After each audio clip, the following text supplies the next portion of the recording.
Fala pessoal, chegamos. Não vai cair aí, hein, João Antônio? Tá todo mundo caindo aí, pô. Ué, Bem, tudo tranquilo? tá feia a coisa A coisa só não tá boa pro Dorival Júnior, né? A gente, é só pra ele também, a gente né? começa, tem mais gente que vai cair agora 3h30 da tarde lá em Campinas. Jorge Batista. A gente começa a nossa live um pouquinho mais tarde hoje, evidentemente esperamos os desdobramentos do clássico, né? Porque a batata do Dorival Júnior assou de tal maneira que a diretoria confirmou no finzinho da manhã a queda do Dorival Júnior, algo que vinha sendo anunciado já há algum tempo, né, João Antônio? Até na semana passada, quando a gente conversou com o Dr. João Paulo Jesus Lopes, conselheiro de São Paulo, ele disse o seguinte, ó, o gato do Dorival já subiu no telhado, ele já teve tempo de mostrar serviço. Não é mau treinador do Dorival, vamos deixar bem claro isso, mas, como diria Picério, filósofo de Valinhos, não deu livro. Olha, Frank, um abraço. Grande abraço pessoal que acompanha essa live aqui no portal do Terceiro Tempo. Compartilhar, e na verdade, eu não diria que a batata do Dorival assou depois do clássico. Ela já estava assada, ela foi gratinada. Gratinaram a batata do Dorival Júnior porque não tinha mais condição mesmo. É muito complicado você perder um clássico, não é um motivo para tanta revolução. Mas não foi só um clássico. Foram 3 clássicos. E perder do jeito que perdeu. Isso, é a maneira como aconteceu, né? E perder do jeito que perdeu. Foi 2-0, mas porque o Palmeiras tirou o pé. Porque o Palmeiras podia ter feito, se jogasse com, não digo seriedade, mas se corresse mais no segundo tempo, que correu no primeiro tempo, o Palmeiras poderia ter feito uns 4, 5, saía com uma goleada histórica para cima do São Paulo. Mas isso acabou não acontecendo, mas claro que quem viu o jogo, viu que o São Paulo, apesar de ter tido 1 ou 2 chances de gol no segundo tempo, foi totalmente dominado pelo Palmeiras. O Palmeiras, de novo, teve um estilo de jogo muito agressivo, coisa que a gente sabe que quando o time faz e tem talentos acaba dando certo. O São Paulo foi sufocado. O Palmeiras, no começo do jogo, não deixou o São Paulo sair jogando, era só bola pro Jean, bola recuada. O Lucas Lima e também o Borja, que são jogadores do Lucas Lima, então ele não é um jogador de correr tanto assim. 3, 4 vezes ele foi marcar a saída de bola e chegou até o goleiro. Realmente o Palmeiras tomou conta do jogo. E já era esperado do Dorival. O São Paulo não acha que o Dorival seja o grande culpado, o único culpado. Acho que o São Paulo está numa crise já há muito tempo. Desde 2009, quando saiu o Muricy, o São Paulo já teve 13 treinadores. Quando eu falo em 13 é porque o Ricardo Gomes assumiu 2 vezes. Então foram 13 técnicos contratados. E ainda... tentou de tudo, hein? Então esse que é o problema, Frank, eu vejo isso. Eu vejo que a diretoria do São Paulo, ela não tem um perfil. Ela está batendo cabeça. Por isso que quando a gente fala no técnico, não é só ele o culpado. Muita gente tem culpa. O jogador tem culpa de não correr mais, a diretoria tem culpa de repente de não contratar certo e até não contratar o técnico certo. Você matou a charada. Teve perfil para tudo quanto era gosto. Perfil do Carpegiani, que gosta de inventar, do Leão, que é o mais autoritário, perfil do Paulo Tuori, perfil do Ricardo Gomes, que é mais bonachão, quer dizer... Perfil do Osório, que é completamente diferente de tudo que Ricardo Valsa, o sul-americano já viu, né? Mas foi uma tentativa até meio que válida, né? Aliás, foi a época em que o seu Ataíde Gigo Herrero comandava o futebol de São Paulo e ele adotou, nós vamos atrás dos estrangeiros para tentar trazer algo diferente para cá. Naquele momento tinha alguma coisa, né? Porque a gente tem que lembrar, por exemplo, o Osório saiu porque foi para a seleção do México. Claro. E ele manteve a filosofia, a mentalidade de trazer um técnico sul-americano para tentar colocar algo novo, inserir algo novo na característica de futebol do São Paulo. Só que isso se perdeu depois também da saída do seu Ataíde, né? Foram 13 e eu não estou contando aqui os quebra-galhos. O Parece, por exemplo, ele ficou como técnico mesmo. Chegou a ser efetivado. Então seriam 14 já. 14 treinadores efetivos. E ainda Milton Cruz, o próprio Jardim, que teve uma passagem curtíssima, e o Pintado. Então quer dizer... O Doriva você contou, né? O Doriva eu contei com o técnico. O Doriva não merecia o que aconteceu com ele no São Paulo. Então, foi boi de piranha. Então quer dizer, todos eles estão errados? Todos eles são treinadores ruins? Não são. E isso aí acontece desde 2009, quando o São Paulo foi eliminado pelo Cruzeiro na Libertadores, que caiu o Muricy. O Muricy ficou 3 anos e meio, tricampeão brasileiro, e a partir daí o São Paulo não se achou mais. Foi campeão da Sul-Americana em 2012, mas teve até aquele problema na final, isso não invalida, o título é de São Paulo, mas em 2009 para cá, nenhum título de maior importância. 14, 15, 16 técnicos passando pelo São Paulo, o que dá uma média de quase 2 por ano. Quer dizer, ninguém conseguiu ficar no São Paulo. Então, eu acho que isso prova que a culpa não é só do Dorival. Claro que ele fez algumas escolhas erradas, claro que os números dele não são bons, mas tem que deixar claro também que a primeira coisa que o Dorival veio fazer foi salvar o São Paulo do rebaixamento. E ele fez. Quase ainda conseguiu vaga para brigar por vaga para competições sul-americanas, né? Quase que o São Paulo consegue chegar ainda mais longe. Mas de qualquer forma isso ele fez. Agora começou o ano, os resultados não apareceram, estava na cara. E olha, quero considerar também que em 2017 a chegada do Hernanes também foi fundamental para ajudar o Dorival a cumprir essa meta dele. Claro. Né? Não tivesse o Hernanes aí, olha, erga as mãos para os céus aí, o São Paulo, por ter conseguido o Hernanes um semestre para ajudar o time. A gente fala, você está exagerando. Não estou exagerando, gente. Não estou exagerando. O Hernanes foi fundamental para a manutenção do São Paulo na primeira divisão do Campeonato Brasileiro do ano passado. Esse ano, sem Hernanes, eu acho que não só o Dorival, a diretoria também se perdeu aí na hora de buscar contratações, quis buscar jogadores, não sei se para dar uma resposta, né, para saídas não só do Hernanes, mas também do Prato, né, trouxe aí alguns medalhões, Nenê e Diego Souza. Dorival tentou colocar os caras no campo, percebeu que a coisa não andou. Quando tirou os dois, São Paulo conseguiu 2 vitórias, que foram as vitórias aí da Copa do Brasil e do fim de semana. Só que assim, foram vitórias contra equipes com um nível técnico bem abaixo daquilo que apresenta o Campeonato Paulista nos grandes enfrentamentos, né? Então assim, São Paulo deixou muito a desejar, principalmente no Campeonato Paulista. São Paulo tem a 8ª campanha entre todos os clubes do Campeonato Paulista. Tem clube que vai ficar fora, que não vai se classificar, o Bragantino 8 anos, que estão disputando aí a última vaga que resta para os 8, que o São Paulo já está classificado. Esse clube pode ser eliminado com uma pontuação maior que a do São Paulo, por exemplo, né? Então assim, as coisas de fato não andaram e não aconteceram, mas o Dorival não é o único culpado não. Quem deveria comandar o São Paulo? E só mais um detalhe, você não está exagerando não quando você fala do Hernanes. E eu tenho até uma posição, até não digo em tom de brincadeira, mas eu acho até real, que quem pensou no nome do Hernanes naquele momento para o São Paulo tinha que ganhar uma estátua. Ele e o Hernanes. E quando eu falo quem pensou, o presidente que trouxe, junto com o diretor de futebol, de repente o diretor de marketing, algum diretor internacional que foi por lá. E eu não estou dizendo que não foi um desses que teve a ideia, mas estou falando que pode até essa ideia ter sido numa mesa de bar, ou até o porteiro do CT, que de repente levantou, por que a gente não traz de volta o Hernanes? Então, eu estou querendo dizer que primeiro, quem levantou o nome do Hernanes tem que ter uma estátua, porque ele salvou o São Paulo do rebaixamento, sim. E a gente tem que ter claro na ideia também que São Paulo também não firmou um diretor de futebol, não firmou um executivo de fato para cuidar do futebol, né? Então não é só a questão técnica ali, não é só a questão do treinador na beirada do campo, é toda a organização do São Paulo nesse momento na administração do futebol. O Raí e o Ricardo Rocha chegaram agora. O Lugano foi premiado com um cargo lá, em uma função que ele pode exercer, tudo bem, bacana, legal, parabéns, merece pela história que tem, mas gente, passou Gustavo Vieira, Vinícius Pinotti, eles não foram se acertando e foram saindo. É um reflexo. Por divergências também no modo ali de trabalhar. Olha, vamos continuar falando, o João Antônio vai palpitar aqui quem ele acha que tem um perfil que pode dar jeito nesse São Paulo, hein? Mas só para os primeiros abraços aqui, Jonathan Ferreira. Você lembra do Madison, o baixinho? Claro que eu lembro, porque ele jogou no Vasco, jogou no Santos. O Adriano Lucas brinca aqui com aquela brincadeira de sempre, 51 é pinga. Pinheiro Júnior.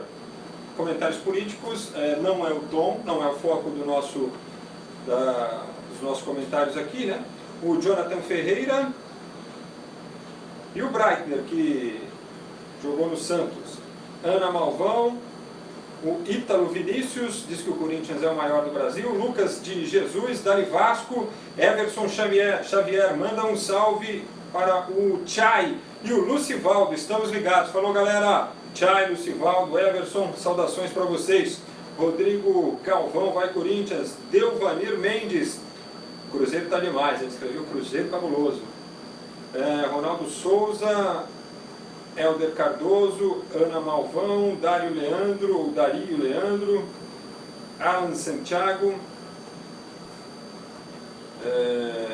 O Gilson Montblanc também, hein?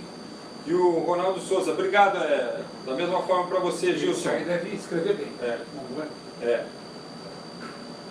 Ele não está correspondendo muito não, mas tudo bem.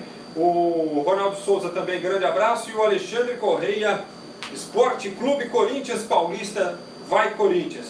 Quem pode ser o próximo técnico do São Paulo? Olha, tem muita gente que falava do André Jardim. Eu acho que nesse momento é muito cedo para ele. É claro que a gente, quando fala isso, o treinador, de repente, ele está esperando uma possibilidade, uma oportunidade, vai tentar agarrar-se, de repente, por ele escolhido, né? Mas eu acho que nessa pressão, nesse caldeirão que está o São Paulo, eu acho que será mais um que, se começar agora como técnico da equipe principal, sem muita experiência, vai ser estatística. Acho que daqui a alguns meses, se perder o Campeonato Paulista, começar a ir mal no Brasileiro, vai embora. Acho que o São Paulo tem que ter um técnico que transcenda do futebol, que seja alguém que chegue para assumir as responsabilidades todas e assumir aquilo lá que está aqui na nossa frente, os holofotes. Porque nesse momento de crise, desses anos todos, qualquer um que chegue com uma rejeição ou com uma inexperiência, ele vai ser alvo de críticas. Então, por exemplo, Luxemburgo, está sendo muito falado por parte da torcida. Eu gosto muito do trabalho do Luxemburgo. Eu gosto muito. Mas, por tudo, se andou comentando o Luxemburgo nos últimos tempos, e ele não tem feito tão grandes trabalhos nos últimos tempos quando ele vai para alguma equipe, e eu acho que ele também seria alvo de críticas se o time começar a ser um andar. Eu acho que hoje tem dois técnicos que estariam nesse patamar. Isso para falar de técnicos brasileiros. Seria o Felipão e o Cuca. Cuca faz parte de uma lista da diretoria do São Paulo. Só que o São Paulo tem essa coisa também de contratar muito por afinidade, né? Tanto que os diretores hoje são o Raí e o Ricardo Rocha, porque foi a solução que o presidente encontrou para tentar resolver a situação lá, trazer gente mais identificada com o São Paulo. Né? Por isso o nome do Leonardo também é cotado, assim como do Diego Aguirre, que foi jogador do clube também. O Aguirre jogou em 90, né, naquela época que o São Paulo acabou caindo, e muita gente fala que não caiu porque mudaram o regulamento. Aliás, foi um regulamento esdrúxulo naquele ano no campeonato. Em relação ao Leonardo, eu acho que é a mesma coisa. Eu acho que ele já trabalhou como treinador, mas não tem uma experiência tão grande. A torcida gosta do Leonardo, mas ele também é aquele bonzinho, que eu não sei se ele ia chegar e dar soco na mesa, colocar a casa em ordem. Você acha que tem que ser um técnico para dar aquela chacoalhada? Eu acho que tem que chacoalhar nesse momento. Eu não vejo... a gente já sabe que o elenco de São Paulo não é ruim, mas não é dos melhores. Não é dos melhores. Então, ou você joga na bola, ou você joga no grito. Como você não vai conseguir jogar na bola, o São Paulo está com o time abaixo do Palmeiras, está com o time abaixo do Corinthians, até pelo que o Corinthians tem de estrutura dos últimos anos, de conquista de títulos e tudo mais. Em relação a nomes até, o São Paulo está abaixo do Santos. O Santos, eu acho que tem uma garotada muito boa, tem um time também que é bem montado pelo Jair. Tem que montar um pouquinho melhor, mas está indo bem. Eu acho que tem que chegar batendo. Batendo que eu falo no bom sentido. Claro. Eu acho que o Cuca batendo na mesa, gente. Acho que o Cuca e o Felipão seriam os dois homens. O Cuca não tem esse patamar do Felipão, claro. O Felipão está acima, até pelo que ele já fez com a seleção brasileira, com a seleção portuguesa. Eu acho que seria o principal nome. Até porque ia mexer demais o mercado, ia mexer com a imprensa, até a imprensa internacional, ia colocar um foco diferente, motivar ainda mais o grupo. O Cuca, de repente, por quê? Ele vem de títulos com o Palmeiras, embora nessa última passagem dele não tenha ido bem, mas foi campeão brasileiro com o Palmeiras, foi campeão da Libertadores com o Atlético. Então o Cuca, que fez um belo trabalho no São Paulo, por isso que tem esse lado que muita gente gosta dele, ele fez um belo trabalho por lá, não foi campeão, mas fez um belo trabalho, tinha aquela pecha de não ganhar título. Hoje não, hoje ele tem uma Libertadores, tem o brasileiro e tem o apoio do torcedor do São Paulo que gosta dele. Então eu vejo que Felipão seria o nome acima, só que seria um técnico caro, e o Cuca seria mais plausível nesse momento. Olha, Matheus Cross, nome de craque, hein? Mengão, ele escreve aqui pra gente aqui, muito obrigado, viu, pela participação. Luiz Melo também, o Divir, Coringão é o maior. A Lita também participando conosco. Ronaldo Souza, Dirceu Hugo da Ross. Diga pro Milton Neves que eles estão me devendo uma entrevista. Vamos cobrar, tá bom? Wagner Monteiro, Flamengo e Corinthians, apito amigo e dá aquela gargalhada. Luziane Santos, salve para a Coab Adventista, como sempre. Alô Capão Redondo, alô Coab Adventista. O Jonathan Teles Suave. Você concorda que o São Paulo foi rebaixado? Ele pode ter aquela hipótese de voltar como o Corinthians e ficou até nos tempos de hoje estabilizado? Quer dizer, o Corinthians viveu uma outra etapa, né, uma outra parte da história a partir do rebaixamento, né? Eu acho que o clube não precisa ser rebaixado, chegar a essa condição para se motivar a virar, né? Para acontecer a hora da virada, né? Espero que o São Paulo não precise disso. Ó, domingo tem Repá, vai em Paysandu, lembra aqui o Daniel Fernandes, valeu! Valquíria Gomes vai em Timão. O Wellington Fernandes diz que a nossa live é top. O Jefferson Paiva faz também o seu comentário aqui. O Roberto Donizete, grande conterrâneo andreense e Frank Fortes. Santo André vai para a segunda de novo. Acho que não vai ter jeito não, vai cair para 2. Marcelo Azambuja vai Corinthians, é nóis. Helder Cardoso, Valdemir da Silva Saraiva, tem que trocar os jogadores do São Paulo. Daqui a pouco a gente faz mais registros aqui também. Bom, a Ponte Preta também deve anunciar daqui a pouco a saída do Eduardo Batista. 2 quedas de treinadores no mesmo dia, né? A Ponte está lutando contra o rebaixamento. Na realidade, chega para a última rodada com possibilidade de ser rebaixada ainda e sem possibilidades de classificação à próxima fase, né? Nós vamos falar dos enfrentamentos. Mirassol vai enfrentar o Linense. É um confronto direto contra o rebaixamento. Se o Linense vence, complica muito a situação da Ponte Preta, só que a Ponte tem que vencer o seu jogo também, para não ficar dependendo aí dos demais resultados. A Ponte joga contra a Ferroviária, o jogo será em Campinas, né? E o Santo André só com reza brava mesmo. O Santo André seria se a Ponte perde e se o Mirassol vence o Linense, né? E é claro, se o Santo André vencer também o seu jogo, que já não acontece 5 rodadas, aliás, só venceu aquela partida contra o Corinthians no Campeonato Paulista.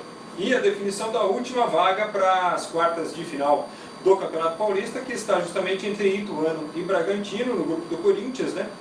O Ituano tem 17, o Braga tem 16, o Ituano será adversário do Palmeiras, por isso tem essa motivação para o jogo aí lá em Itu.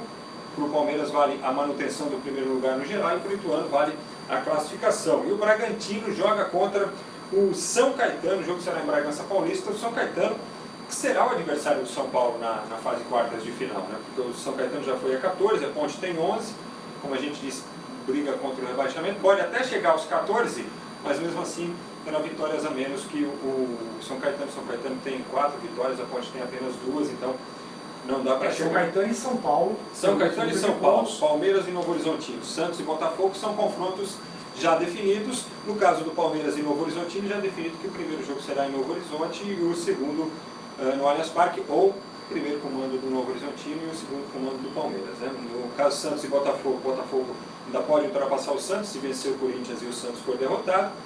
E o Corinthians, acho que já garantiu também a classificação em primeiro, né? Com 20 pontos, o Ituano, o Bragantino só pode chegar a 19 e o Ituano iria a 20 também, aí seria os critérios de empate. Mas o Corinthians tem mais saldo nesse momento, é difícil. O Corinthians já garantiu também a primeira posição no seu grupo, faz o segundo jogo. 2 campeões paulistas estão buscando essa última vaga, né? O Ituano foi campeão num campeonato que a gente não teve os grandes, mas... Foi bicampeão, né? Na verdade foi campeão contra o Santos também, já tinha sido campeão naquela oportunidade. Em 2014 e em 2002. Em 2002, que não tinha. E o Bragantino foi campeão em 90, naquela famosa final caipira contra o Novo Horizontino. O Botafogo foi vice-campeão para o Corinthians e o São Caetano foi campeão em 2004. São os clubes aí fazendo manter sua tradição de bons campeonatos paulistas, né? Ontem, além de Palmeiras 2, São Paulo 0, nós tivemos 3 partidas que terminaram sem gols, né? Ferroviária e Bragantino, São Caetano e Botafogo, Red Bull e Ponte Preta. E com quem que você acha que fica essa vaga? Em Braga ou Ituano, hein, João Antônio? O Ituano depende só dele, só que joga contra o Palmeiras, é mais complicado. O Bragantino joga contra um time que já tá classificado. Já está classificado, mas o técnico é o Pintado. E o adversário do São Caetano será o São Paulo, onde o Pintado trabalhava até o ano passado. Né? Saiu também com uma certa insatisfação.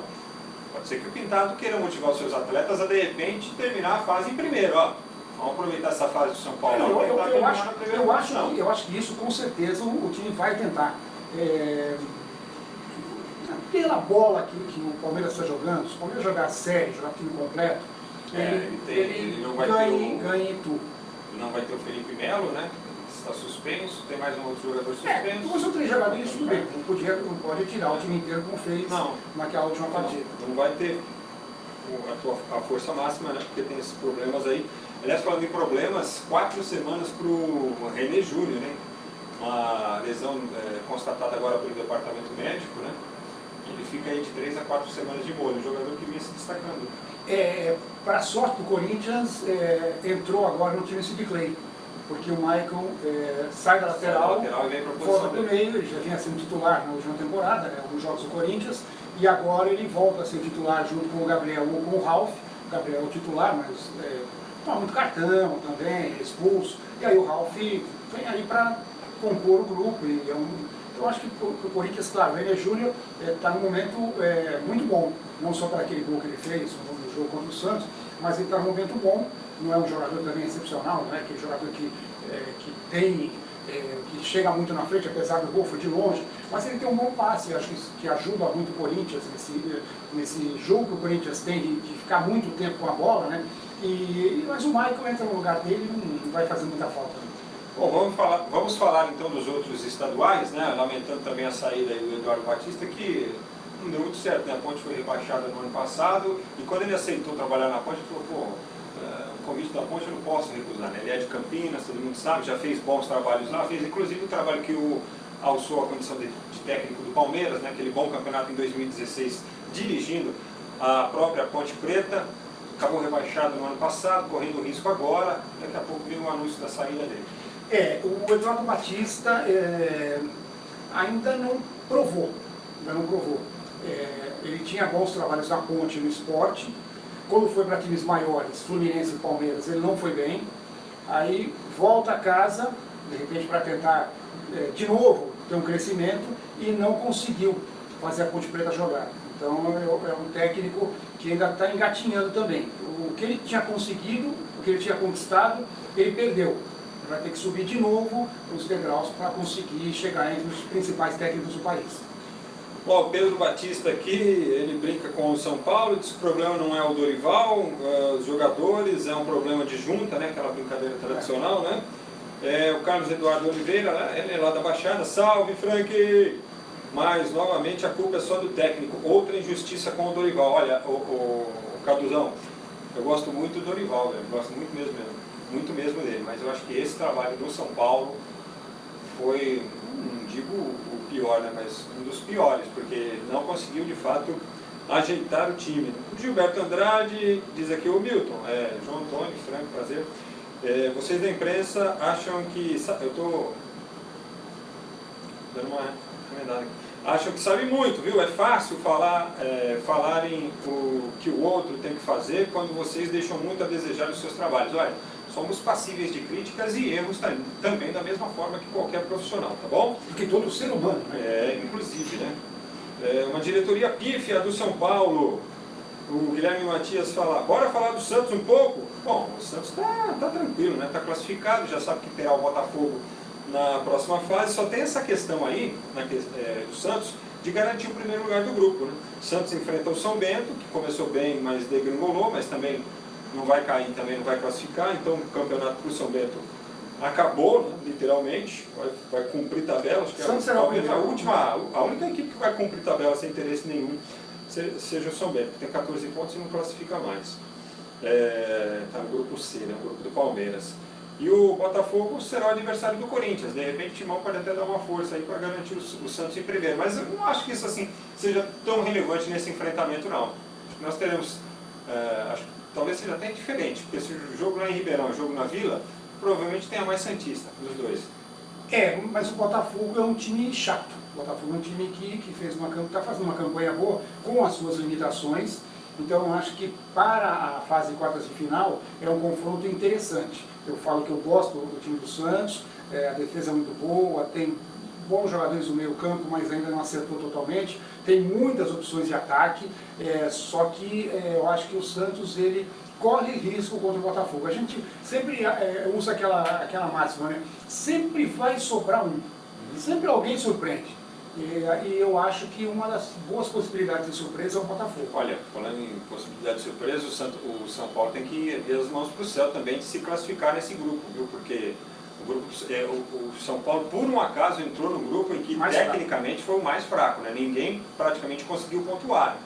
Então ficou todo mundo patinando ali, tanto que existe a possibilidade dos dois clubes rebaixados serem do grupo do Santos, do grupo do São Paulo. O São Paulo seria o lanterna do grupo 1. No caso, Ponte Preta e Santo André.